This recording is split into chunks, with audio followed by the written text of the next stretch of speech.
Let's go, team!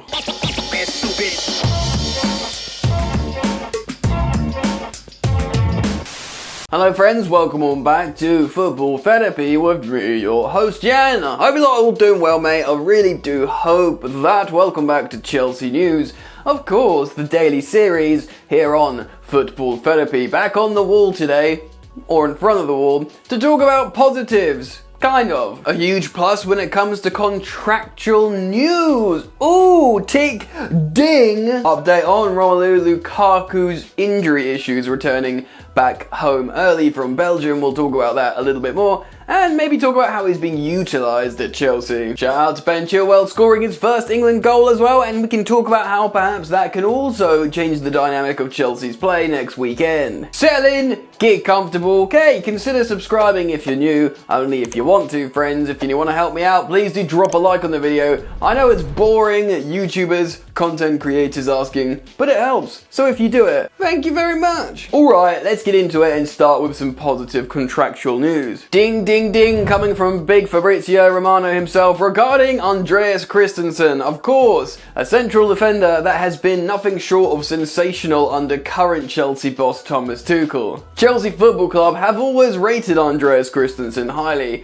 ever since he was in the academy, and of course he went off to Borussia Mönchengladbach in the Bundesliga for a 2-year loan, where he really impressed out there, playing in the central of defence of midfield. The central of defence of midfield? What does that even mean, Jan? Anyway, positionally and tactically versatile. Of course, he can play as a CDM, although he hasn't for Chelsea. He plays in the middle of that back three, but can actually play on either side, and he's yet to enter his real prime as a centre-back. Thomas Tuchel really relies on him, and of course he looks like the heir to Thiago Silva at Chelsea, despite having been there for a lot longer. It's weird, it's a weird time. His, like Antonio Rudiger's contract, both expire at the end of this season, and it sounds like, despite Christensen being a wanted man by two different particular clubs, this deal is about to go over the line and is seemingly done. Let's have a quick read of big Fabrizio Romano's tweet, "Together, you and I." Chelsea have an agreement in place with Andreas Christensen to extend his contract. Matter of time to sign paperwork after final clauses to be fixed. Two clubs showed interest in Christensen in the last weeks, but no chance for talks as he's set to sign new deal. Wham bam, thank you very much, ma'am. Coming from your boy Jan. Should have stopped at ma'am. Anyway, really positive news. Interesting yet unsurprising to hear that other clubs are in for Andreas Christensen. What is he, mid-20s? Performing in Champions League finals, a technical centre-back that's become positionally better and better over the last year. He's no longer a sort of, he used to be a bit of a, well, how can I put this? A bit of a wuss. He'd be like knocked down, he'd stay on the floor and the opposition would score.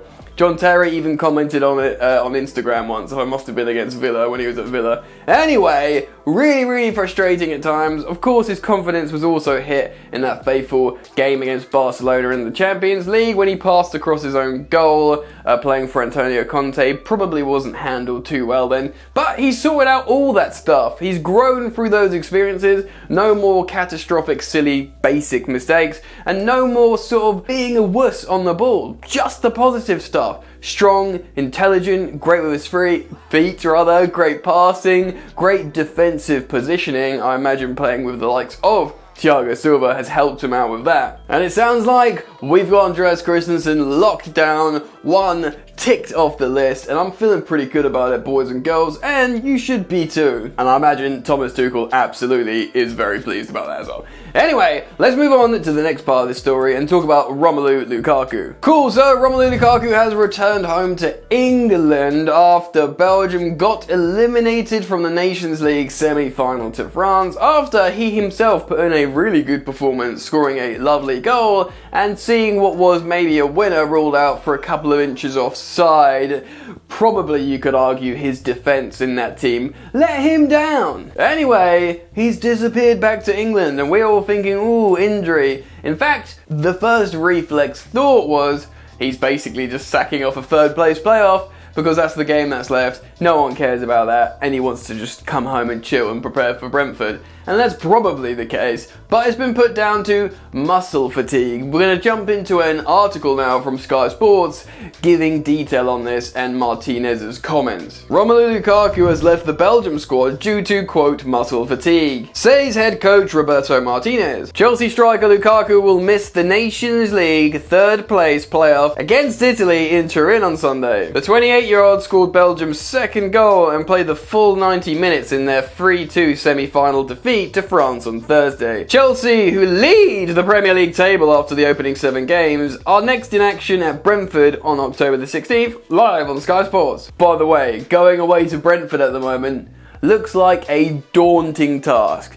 Didn't think I'd be saying that, but that is very much the case. Lukaku has initially returned to Belgium rather than his club side to undergo medical treatment. Quote, "It's an overload, he didn't feel 100% to play tomorrow, it's soreness in his tissue," Martinez said of Belgium's record goal scorer at the pre-match news conference on Saturday. Quote, "Every decision taken involves both medical departments together, and it's for the good of the player." Oh, okay, so if he's actually gone to Belgium to undergo medical treatment or analysis, that does make you think, probably not skiving off, maybe there's something there. I hope not, unless it's maybe a bit of a smoke screen, like, yeah, look, we'll let you go, Rom, but at least go to Belgium and, have yourself looked at. Maybe, I hope so. Look, I'm not saying it's absolute nonsense, but what I am saying is you would not be surprised at all if he's just ready, fit and firing to start next weekend, and he's training with Chelsea in the week. Hopefully, fingers crossed that he's not super injured or really injured, because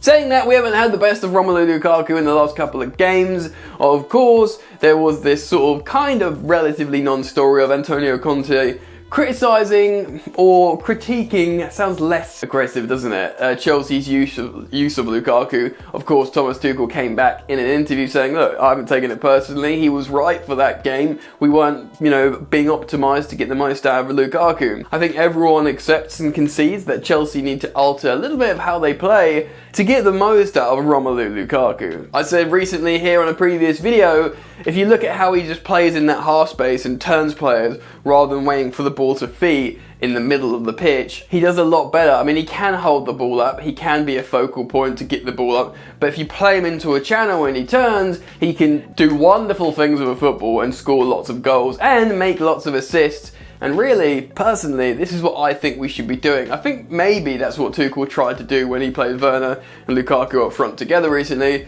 but it didn't really work. So maybe play him in the front three and just let him float off to the right a lot. Certainly that's what Roberto Martinez has done for both Everton and Belgium, and it's worked. Maybe Tuchel should just do that. Should I text him? I'll text him. Anyway, not a news story, but I want to end the video talking about Ben Chilwell. Great couple of games for Ben Chilwell for club and country. 2 starts, 2 goals, and a bunch of chances created as well. Of course, scoring his first goal for England, with also Jack Grealish scoring his first goal for England, both against Andorra, in a unsurprising 5-0 victory. But Ben Chilwell has been playing well. And we all raised eyebrows when Alonso perhaps stayed in the side for a little bit too long. We understood for a while he's played well in pre-season, he started the season well, but he was on the turn for a while. It's like when you've got that off milk in your fridge and you're just trying to push it another couple of days, when deep down inside, that Ben Chilwell replacement milk should have gone into the fridge before. Anyway, I think he'll positively change the dynamic of how Chelsea play. Not only that, probably optimising how we get the best out of Lukaku, I think, because he gets more involved in terms of interchangeable play with mobility, and he plays a little bit more to the byline than Marcos Alonso does, who likes to come in field more recently, which was seemingly working for a while. And look, this is not a slight on Marcos Alonso. He's been excellent. He puts in the odd masterclass for Chelsea. But at this point now, I think Ben Chilwell really does need to come back in, not just to try and get more out of Lukaku, but to try and help Chelsea more, combine up the pitch better, recover well defensively. And of course, he's good for a goal, even though he did give away that penalty to Tino Livramento. But that was in, the narrative of the gods. Of course, we were going to either concede a goal or concede a penalty to Tino Livramento, and it might as well have been a fullback on a fullback. Hashtag narrative. Anyway, I just wanted to give a shout out to Ben Chilwell for scoring his first goal for England, putting in a good defensive performance.